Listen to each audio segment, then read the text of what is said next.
지난 7월 28일이었습니다. 우리 해군의 첫 8,200톤급 차세대 이지스 구축함인 정조대왕함이 진수식을 가졌습니다. 전장 170m, 전폭 21.4m, 경하배수량, 즉 기준배수량이 8,200톤으로 최대 속도는 30노트입니다. 이제부터 무장체계에 대한 설명을 드리겠습니다. 함수의 한국형 KVLS 수직 발사기가 16셀, 마크 41 수직 발사기가 32셀, 한미의 마크 41 수직 발사기가 역시 16셀, KVLS2 수직 발사기가 24셀이 탑재되어 있습니다. 먼저 대함 미사일은요, 한국형 초음속 함대함 미사일이 배치되기 때문이에요. 한국형 해공 함대공 미사일을 설치했어요. 이지스함의 진정한 주목은요, 바로 이 SM 계열 미사일이죠.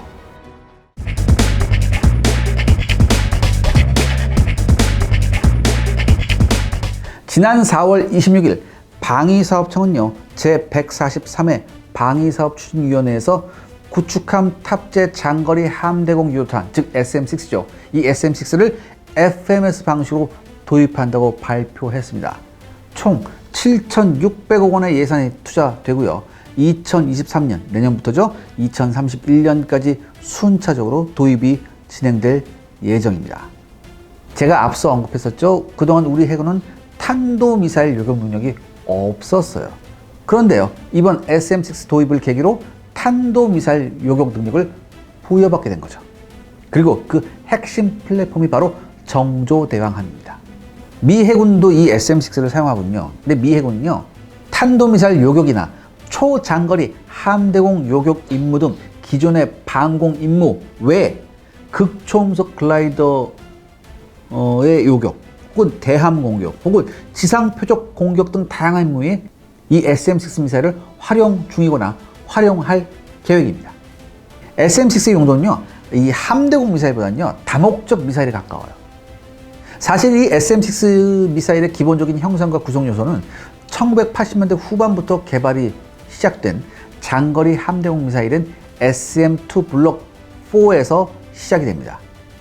이 추진 체계는요, 마크 72 분리식 부스터하고 마크 104 DTRM, 이 DTRM이 뭐냐면 듀얼 트러스트 로켓 모터, 요걸로 구성되어 있어요. 그러니까 이중 추진 체계죠. 근데 이 마크 104 추력은 마크 72의 8분의 1 수준이에요. 그러니까 이게 무슨 뜻이냐, 이거 서스테이너라고 있거든요. 이 서스테이너가 뭐냐면 저속 비행용 로켓 추진이에요. 그러니까 이 서스테이너를 포함한 연소 시간이 40초거든요. 그러니까 여러분 이렇게 생각하시면 돼요. 마크 70의 분리식 부스터는 이게 뭐냐? 분리식이잖아. 그러니까 어느 정도까지 엄청나게 쾅 해가 쫙 올라갈 때까지는 마크 71을 쓰고, 이 부스터가 분리되잖아요. 어느 정도 고도에 올라가서 분리가 되면 그때부터는 저속 비행용 로켓 엔진인 마크 104가 작동되는 거예요. 그러니까 가속되는 그 속도를 유지하면서 표적까지 날아가는 거지. 근데 이 두 가지 부스터의 연소 시간이 40초예요. 이거 굉장히 긴 거예요, 사실. 그렇기 때문에 두 종류의 부스터를 통해서 가속한 속도를 장시간 유지할 수 있습니다. 따라서 기존 SM2MR 계열에 비해서 훨씬 빠른 속도를 긴 시간 동안 유지할 수 있었어요. 이 SM6 미사일의 최대 사거리는요, 240km 이상이에요. 그리고 표적에 따라서는 370에서 460km 정도도 나옵니다. 그러니까 보통 한 400km 정도가 최대 사거리라고 보는 견해가 많아요. 또한 최대 상승 고도는 34km 이상입니다. 그래서 이 최대 사거리가 167km, 최대 고도가 25km가량인 기존의 SM2MR 블록 3A 혹은 B 장거리 함대공 미사일에 비해서 월등히 우수하죠. 근데 SM6의 유도가 네, 기존하고 좀 다르다고. 굉장히 다릅니다. 굉장히 다르다고. 네, 엄청나게 달라요. 이 SM6 이전의 모든 이 미사일들, 그러니까 이게 SM이 무슨 뜻이냐면 스탠다드 미사일이라는 뜻이에요. 그러니까 이 모든 이 스탠다드 계열 미사일은요, 발사 모함에서 표적을요, 고출력 유도빔 조사기, 우리가 얘기 많이 했죠. 일루미네이터, 우리 이순신남 얘기했을 때 얘기했었잖아요. 일루미네이터로 조준할 시에 나타나는 반사파를 탐지해서 표적에 돌입하는 반능동 레이더 유도 방식이에요. 보통 이것을 SAR 방식, 그러니까 세미 액티브 레이더 호밍 방식이라고 하는데 이걸 사용했거든요. 그러니까 일루미네이터가 표적을 계속 비춰줘야지 얘가 쫓아가는 거야. 그러니까 이게 신뢰성은 높아요. 그 다음에 신뢰성이 높고 미사일의 구조를 어느 정도 단순화할 수 있다는 장점은 있어요. 반면에 그러니까 외부의 표적을 직접 조사해야 되니까 이 표적 조사가 유도의 전제 조건이에요. 그런데 만약에 표적이 여러 개 나타났어. 그럼 일루미네이터가 몇 개가 돼야 돼? 이것도 여러 개가 된단 말이에요. 다시 말해서 동시 교정 가능한 표적의 수요가 발사함의 표적 조사기 장착 숫자로 제한이 되는 거죠. 그러니까 일루미네이터가 3개면은 표적도 3개를 조사할 수 있는 거야. 또 무슨 단점이 있냐면은 발사함이 조사할 수 없는 표적도 있죠. 수평선 넘어. 이건 조사를 못 하잖아. 여기에 대해서는 교전이 불가능해요. 그러니까 반능도 방식은 이런 단점이 있다고요. 하지만요, SM-6 미사일은요, 능동 레이더 유도, 즉 액티브 레이더 호밍 방식, ARH 방식이에요. 그러니까 중간 유도 과정에서는 모함에서 데이터 링크에 의존하지만 표적 인근에 가면 이 미사일 안에 자체 레이더가 있거든. 자체 레이더 시커가 있어요. 그러니까 자체 레이더 시커를 통해서 표적을 인식하고 쫓아가는 거예요. 이렇게 되니까 일루미네이터가 필요 있어요, 없어요? 필요가 없죠. 그러니까 일루미네이터의 숫자 제약 없이 다수의 표적과 동시 교전할 수 있어요. 더욱이 수평선 너머에 있는 표적과도 교전이 가능해져요. 그러니까 한마디로 이 능동 방식이 반능동에 비해서 훨씬 좋은 거죠. 훨씬 효과적이고 정교합니다. 근데 이 SM-6는요, 기존의 SM-2 블록 4의 유도 체계를 바탕으로 AIM 120 암람 공대공 미사일 있죠? 전투기에서 발사하는 거. 이 미사일의 능동 레이더 모듈 일부를 적용시켰어요. 그래서 새로운 능동 레이더 유도 체계를 구성했습니다. 또한 여기서 그친 게 아니라 신호 처리 속도의 향상과 소프트웨어 개선을 위해서 미션 컴퓨터는 완전 신형으로 교체했어요. 다시 말해서 극히 일부 구성 요소를 제외하면 SM-6는요, 철저하게 기존에 개발된 요소를 조합하는 방식으로 개발했어요. 이렇게 되니까 개발 시간을 단축할 수 있었고 높은 생산성 유지도 가능했고 또한 가장 중요한 뭐예요? 생산 단가 역시 떨어뜨릴 수 있었습니다. SM-6의 유격 능력을 좀 더 구체적으로 네, 설명해 주신다면. 이 SM-6 미사일은요, GPS INS 항법 장치와 에너지 최적화 비행 능력을 사용할 경우 단시간 내에 공기 저항이 적은 고고도까지 상승할 수 있습니다. 그리고 이 이후에 높은 고도로 인해 확보된 위치 에너지를 활용해서 300km 이상의 장거리 비행이 가능해요. 그러니까 말씀드렸듯이 300km 이상인데 최대 사거리는 거의 한 400km 정도 나온대요. 그러니까 기존 SM-2 미사일에 비해서 유효 사거리가 월등히 늘어난 만큼 방공함의 천적이었던 고성능 레이더를 탑재한 장거리 항공기하고 공대함 미사일을 통한 원거리 공격은 SM-6 미사일을 사용해서 효과적으로 대처가 가능합니다. 그리고요, 여러분들, 이 SM-6 미사일을 통한 장거리 요격의 핵심이 뭐냐? 미사일의 자체 레이더 시크를 사용해서 표적을 포착하는 위치까지 이지스 레이더의 업링크 데이터를 사용해서 중간 유도가 되는 거예요. 그러니까 이지스 레이더의 탐지 범위가 1800km거든요. 근데요, 제가 조금 전에 말씀드렸죠. 초수평선이면 아무리 탐지 범위가 멀다고 하더라도 수평선 넘어가 버리면 이지스함도 탐지가 불가능하잖아요. 특히 이게 문제가 뭐냐? 대함미사일 중에 수면에서 바짝 붙어서 날아오는 시스키민. 이 시스키민 대함미사일은요, 수평선 한계를 활용해서 최대한 낮은 고도로 비행하거든요. 근데 지구가 공별이잖아. 그렇기 때문에 아무리 이지스 함이라도 탐지 가능한 거리는 30km 정도가 한계예요.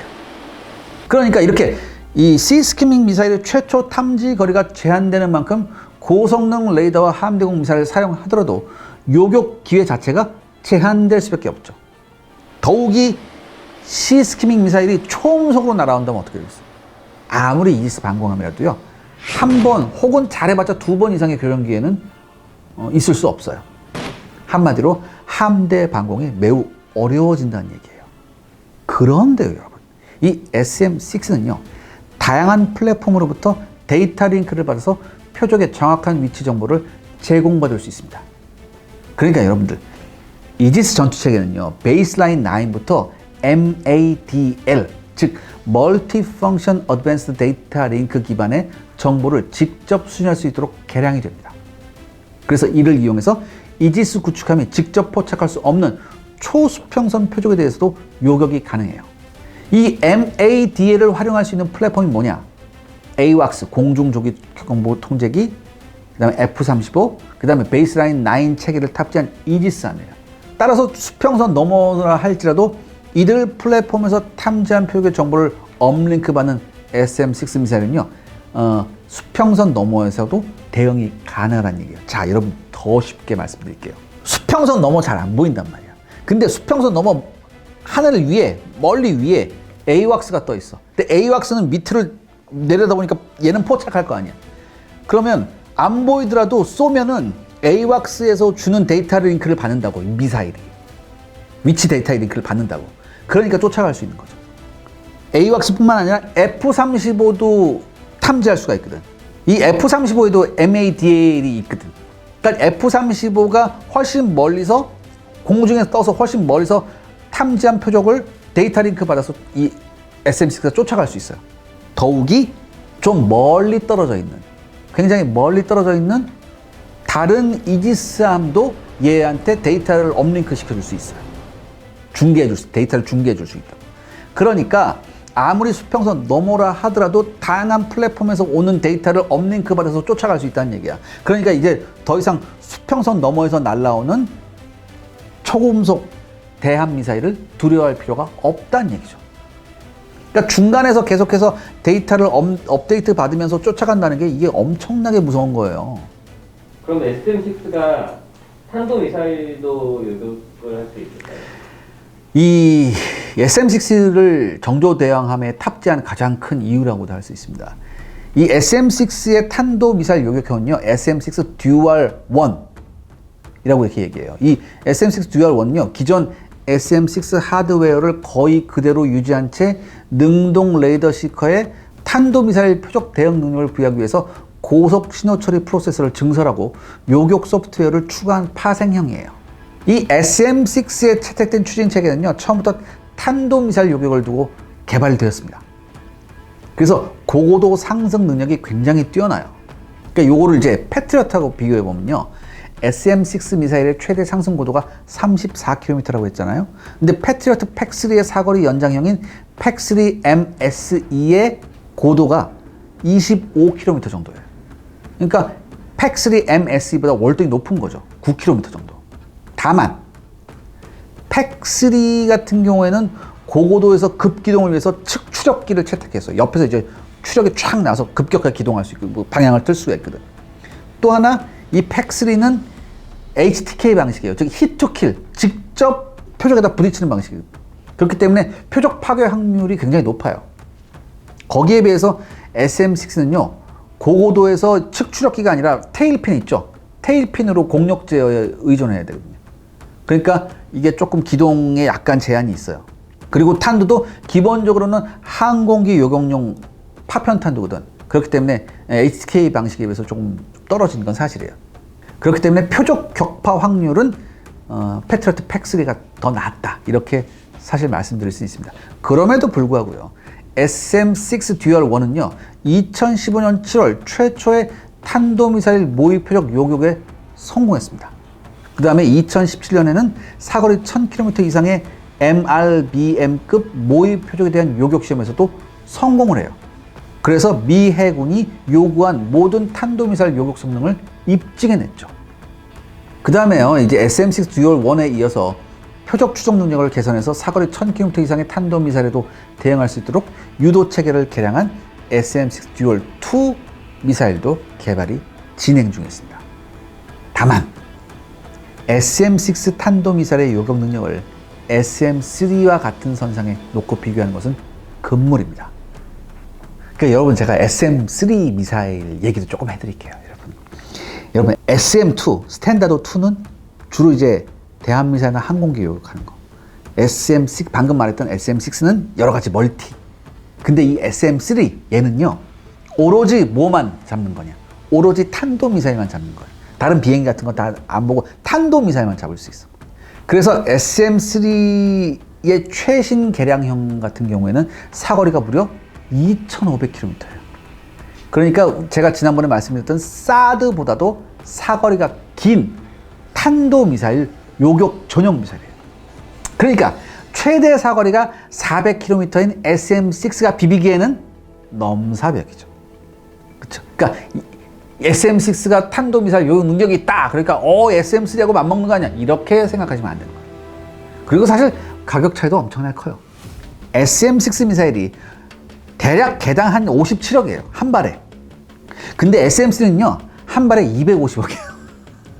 더욱이 SM3 미사일은 일본과 미국의 공동 개발이에요.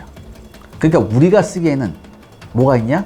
일본제라는 거부감이 있기 때문에 당분간은 우리가 채택하기는 좀 어려울 전망이에요. 이 한국 해군이, 우리 해군이 SM6 미사일을 통해 확보하려는 가장 큰 능력이 바로 탄도미사일 요격 능력입니다. 그러니까 사실 한국 해군은요, SM3도 고려의 선상에 올려놨었어요. 근데 너무 비싸고 뭐 여러 가지 문제가 좀 그러니까 가성비 측면 등 여러 면에서 SM6가 가장 적합하다고 판단한 거예요. 그래서 정조대왕함에 SM6가 탑재된 거죠. 근데 SM6가 한반도에서 탄도미사일 요격에 최적화되어 있다 라고 하는데 그 이유가 뭘까요? 그 이유가 뭐냐면은